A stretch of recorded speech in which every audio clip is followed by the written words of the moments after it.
anything of this world.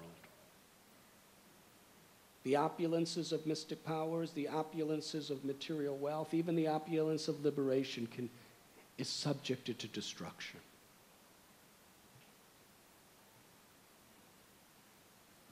But the real treasure of bhakti is never destroyed. Neha vikramanasusti pratyavayondavidyate swalpamapyasya dharmasya trayate mahatobhaya. Any endeavor on the path of bhakti is never lost. Time itself cannot touch that which is transcendental, which is devotional service. So that is real opulence. Nothing else has any true value except whatever progress we make on the path of bhakti.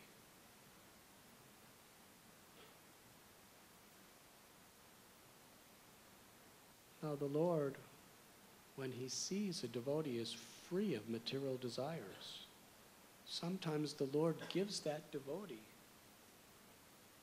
amazing material resources because he knows that that devotee will use them in devotional service.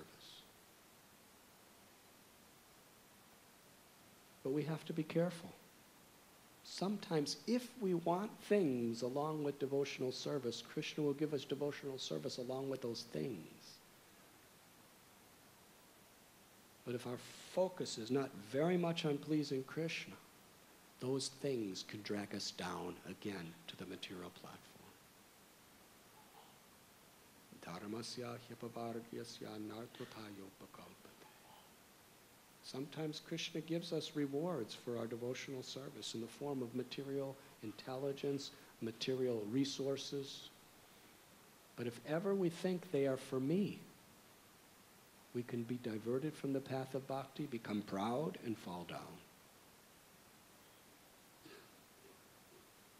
But we see in many cases, devotees who want nothing, Krishna give them everything. Prabhupada is giving an example of Dhruva Maharaj. Dhruva Maharaj wanted a kingdom greater than his grandfather, Brahma, his great-grandfather. But by worshiping Lord Vishnu, similar situation to Diti. It's very similar. Kashyapa Muni gave her such a very, very difficult vow of devotional service to the Lord that she became purified of all of her desires to kill Indra. So similarly, Narada Muni gave Dhruva Maharaj very difficult form of devotional service. Chanting the holy names, worship the deity, fasting, performing very difficult asanas. He became purified through the process of meditating on the Supreme Lord. Om apavitra pavitro va sarvavastam gato piva yasmaret pundarikaksham sa bhayavyantara suchi. Whether we are pure or impure, or even having passed through all circumstances of life, one who remembers the beautiful lotus-eyed Supreme Personality of Godhead becomes pure within and without.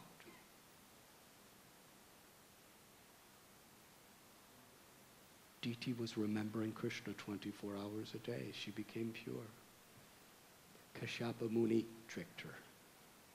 And in the similar way, Narada Muni teaches Dhruva Maharaj, just keep your mind fixed on Krishna.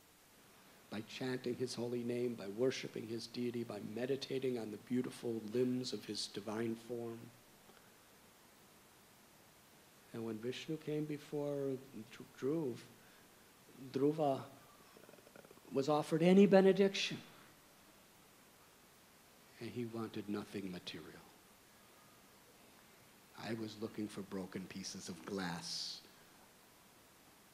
of power, prestige, and wealth. But I have received the unlimitedly rare jewel of your loving service. And what did the Lord do? He gave him pure devotion, but then he gave him the entire kingdom of the world. and ultimately Dhruvaloka, which is a Vaikuntha-type planet better than Brahma's. So he got everything, best of both worlds, because the Lord understood, I can entrust all this to him because he's now my pure devotee. He will use everything in my loving service. So many examples of this. Rupa Goswami, Sanatana Goswami, they had so much wealth. And they gave everything up for the supreme wealth of living in Vrindavan. Now, materially, it didn't appear that they were wealthy. They were wearing loincloths, kopan, begging for some very, very cheap foods, madhukari. They were sleeping under different trees every night.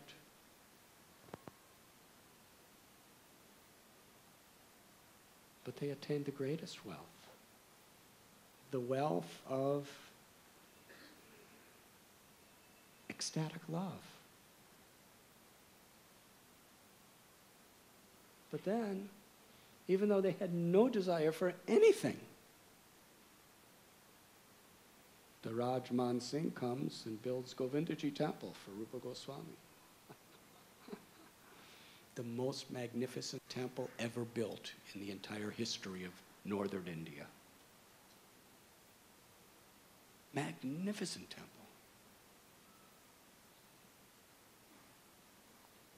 Can you imagine what Govindaji Temple looked like when it was brand new? The inside, the outside. Aurangzeb and so many people after him, they came and they plundered all the jewels, all the gold, everything that was there inside and outside the temple. They even knocked down 4 stories. Yes? But can you imagine what Govindaji Temple was like then? Even today, it's the greatest temple. Rupa Goswami didn't want anything except to sleep under a tree. But the Lord gave him the most beautiful temple to worship his deity. He gave so many followers.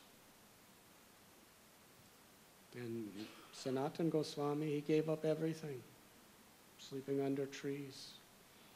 Madan Mohan came and he was worshiping under a tree.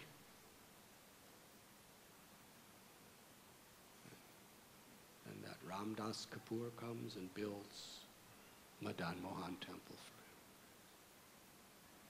him. And soon so many followers and so many disciples and so many Sevites. Madhavendra Puri, he wanted nothing. But he couldn't escape. Everywhere he went, people were trying to offer him things. Offer him honor, offer him prestige, offer him wealth, offer him temples.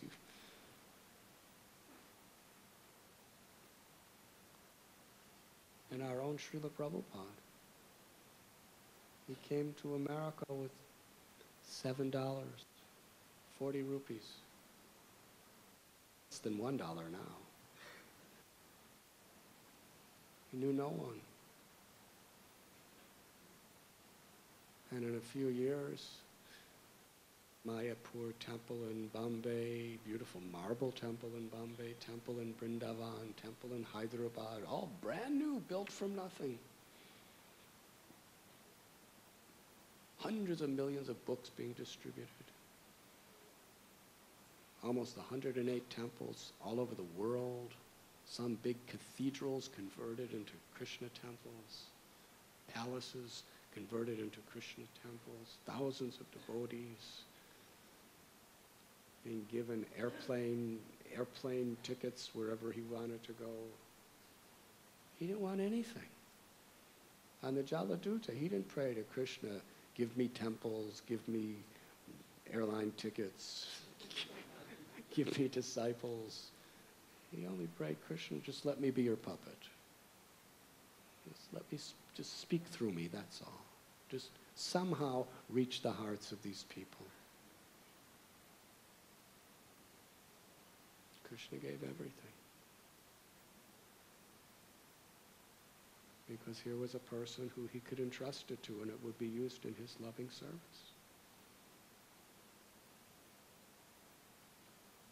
So a devotee should never, ever, ever want material things for themselves.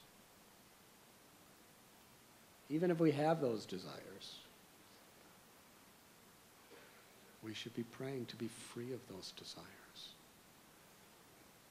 We should have faith that Krishna knows what's best. Let me just be yours, Krishna. Let me commit no sin or offense for my own material position. This is the fear of a real devotee. A devotee is not afraid of losing things. A devotee is afraid of losing Krishna's favor. And a devotee fears that for these material things, if I commit an offense to another, then I will lose your favor.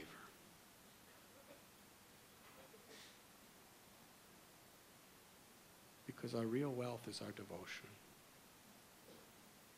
There is no other wealth. We must be convinced of that. Krishna may give everything, Krishna may take everything away. But if we are sincere, we are most fortunate because we are blessed by Krishna. Srila Prabhupada quotes here, Akama sarva kama va moksha kama udarati tivrena ye bhakti yogena yajeta purusham param. This is the power of devotional service. Many examples of people who come to Krishna for material sense gratification, for mystic powers, for liberation, or people who come to him for pure devotional service. But because Krishna is all pure, if we just follow the process carefully, gradually we become purified of everything except the desire for pure devotional service.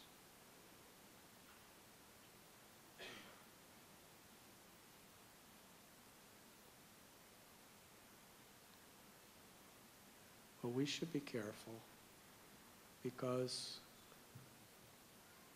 why should we waste time? It's better to be doing devotional service with material desires than not doing devotional service. It may take many lifetimes, but still, at least you're in the right association with the right process to bring you to the goal. For if we're doing devotional service with material desires, Krishna may fulfill our material desires, but then ultimately, once we have them all, he frustrates us so bad that we lose our attachment to them. He may do like that. Hare Krishna. Or we may worship him with material desires, and instead of giving, he may take everything away. Hare Krishna. There are so many ways Krishna will ultimately bring you to his lotus feet. But eventually we have to do it by our own will.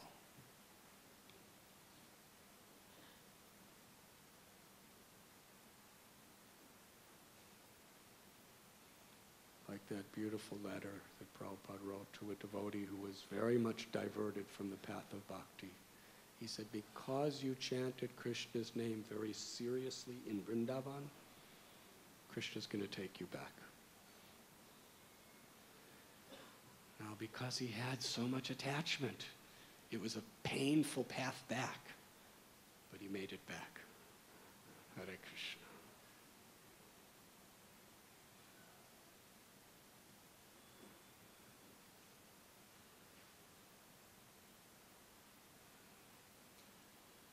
Kashyapa Muni, such a great soul. He knew the power of Krishna's mercy. He knew the power of blessing that comes to one who always remembers Krishna. And what was that power? That her envy and her enmity was ultimately destroyed by always remembering Krishna.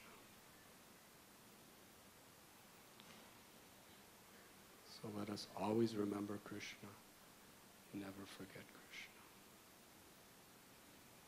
That is the path of bhakti.